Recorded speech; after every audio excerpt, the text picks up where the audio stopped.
Knowing how to create, read, and use a story map are essential Agile skills. A story map can help you uncover user needs, find alternative ways of achieving a user's goals, help organize your product backlog, visually communicate how the steps a user performs fit together, prioritize what to develop, and more. Story maps were invented by Jeff Patton. In this video, we're going to cover how to read a story map, the vocabulary used for talking about story maps, when to create a story map, who should participate in creating the story map, how to turn a story map into a roadmap, and how a story map relates to a product backlog. Let's start by looking at how to read a story map. By the way, my name is Mike Cohn, and I'm the author of 3 best-selling books on Agile and Scrum. I help teams succeed with Agile. A story map is a 2-dimensional visual representation of actions a user will perform to achieve some goal. The first dimension of a story map is across the map. Cards lined up horizontally show a sequence of steps a user will perform.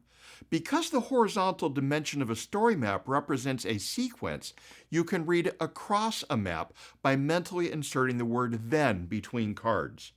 So the map here is read as a user does step 1, then step 2, then step 3.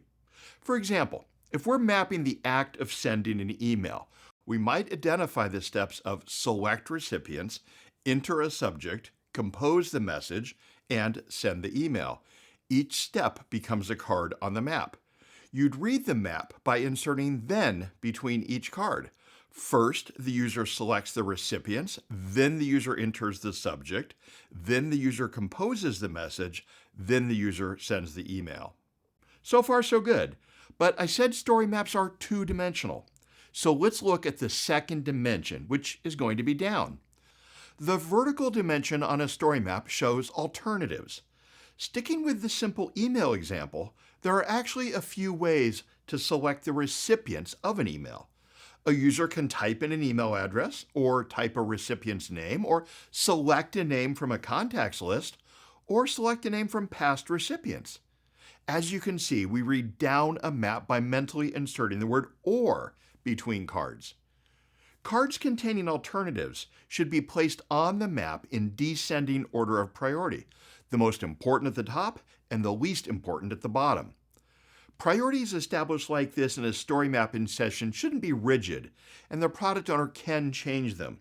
But it can be useful to have short discussions about rough priorities within a column of alternatives. In my example story map, I'm saying that typing an address of an email recipient is the top priority. So if we're developing this email product, I'd love for it to support all 4 ways of selecting recipients. But if the team only has time for one, I want to support typing an address first. The top row of a story map is called the backbone. Generally, cards in the backbone are not stories you'll implement directly. You won't, for example, bring the card "select recipients" into a sprint. Instead, you'll bring in one or more of the cards below it into the sprint. A team might, for example, decide that in the coming sprint, they will work on the type an address and type a name cards, leaving the other 2 cards for later. If your map gets a little too wide and unwieldy, you can make it easier to read by adding a second row to the backbone above the top row. Think of the top row of the backbone as analogous to signs along a highway, those signs that tell you when you're entering a new city or such. On a story map, cards in the top row tell you when you're entering a new area of functionality. But instead of "Welcome to Arizona," the signs on the backbone say "Welcome to saving a document" or "Welcome to the checkout process." As long as we're talking about terms, let me go ahead and define a few other terms used with story maps. After that, I'll describe how to create a story map and how to use it to convey a product roadmap. In story mapping, we use the term "step" to refer to any card on the map. Sometimes it's useful to refer to a group of steps. In a story map, an activity is a collection of steps that achieves some goal. For example, logging in might be an activity with the multiple steps of entering a name, entering a password, passing a CAPTCHA challenge, entering a code sent to the user's mobile device, and so on. The steps and activities will become the user stories that give story maps their name. Steps will typically be small implementation-sized user stories. An activity will typically be larger and what some teams and tools will call an epic. If you put an activity onto your product backlog, you'll probably later split it into the smaller steps or user stories so that the team has small units of work that fit well into sprints. Finally, the term narrative is used to describe a sequence of items read across a map. I was describing a narrative when I said you can read across a map by mentally inserting then between each card or step. Looking back at our story map for writing and sending an email, we can read a narrative across the one line of the backbone. Select recipients, then enter the subject line, then compose the message, then send the email. By the way, if you want a one-page story mapping cheat sheet to help remember these terms and how to read a story map, I'll leave a link in the description. It will give you a nice one-page PDF on story mapping. Let's talk about when to do story mapping.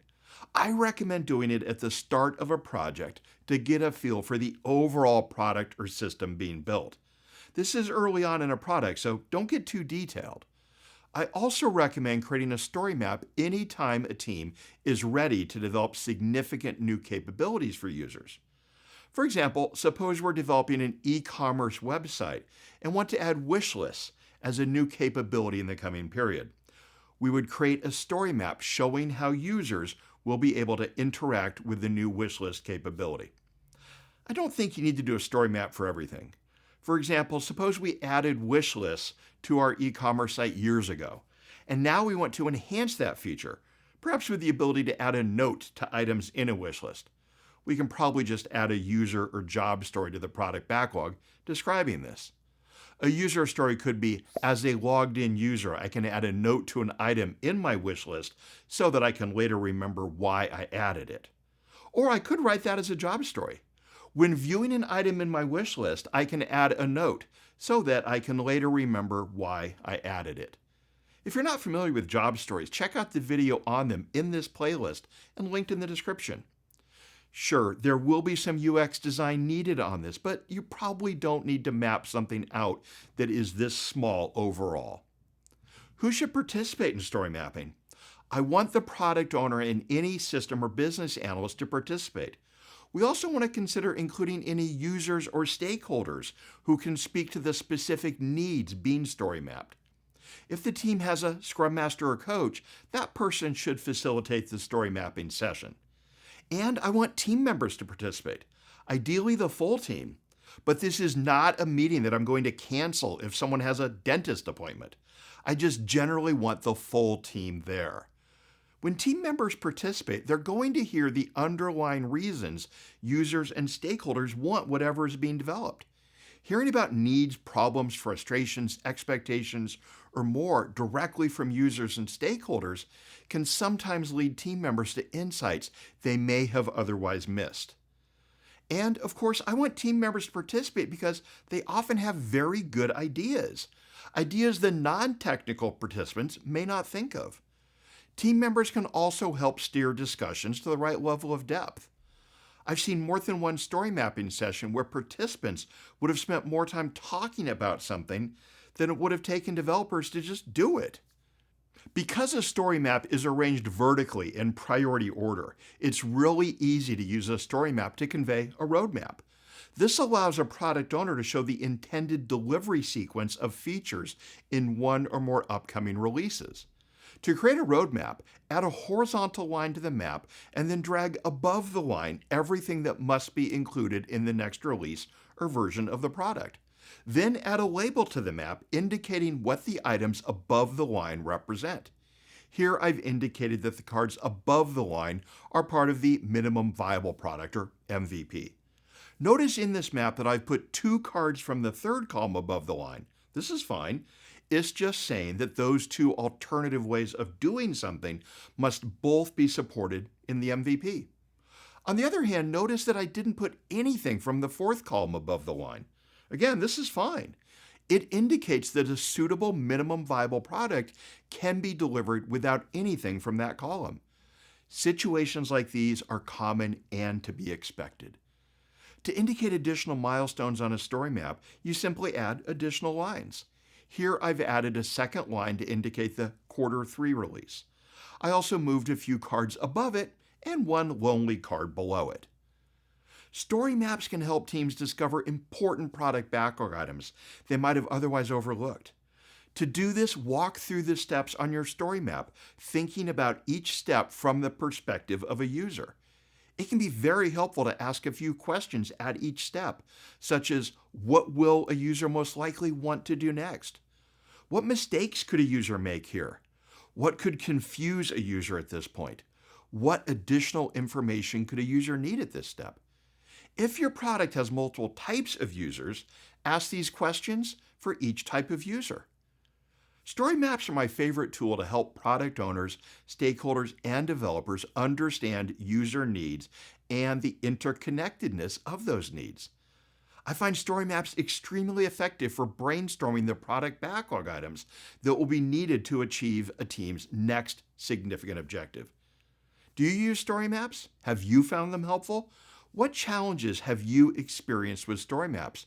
Please share your thoughts in the comments below. If this video has been useful, please click the like button as it helps others find the video. And if you're new to the channel, click subscribe so you don't miss out on future tips to help you succeed with Agile. Thank you for watching, and I'll see you next time.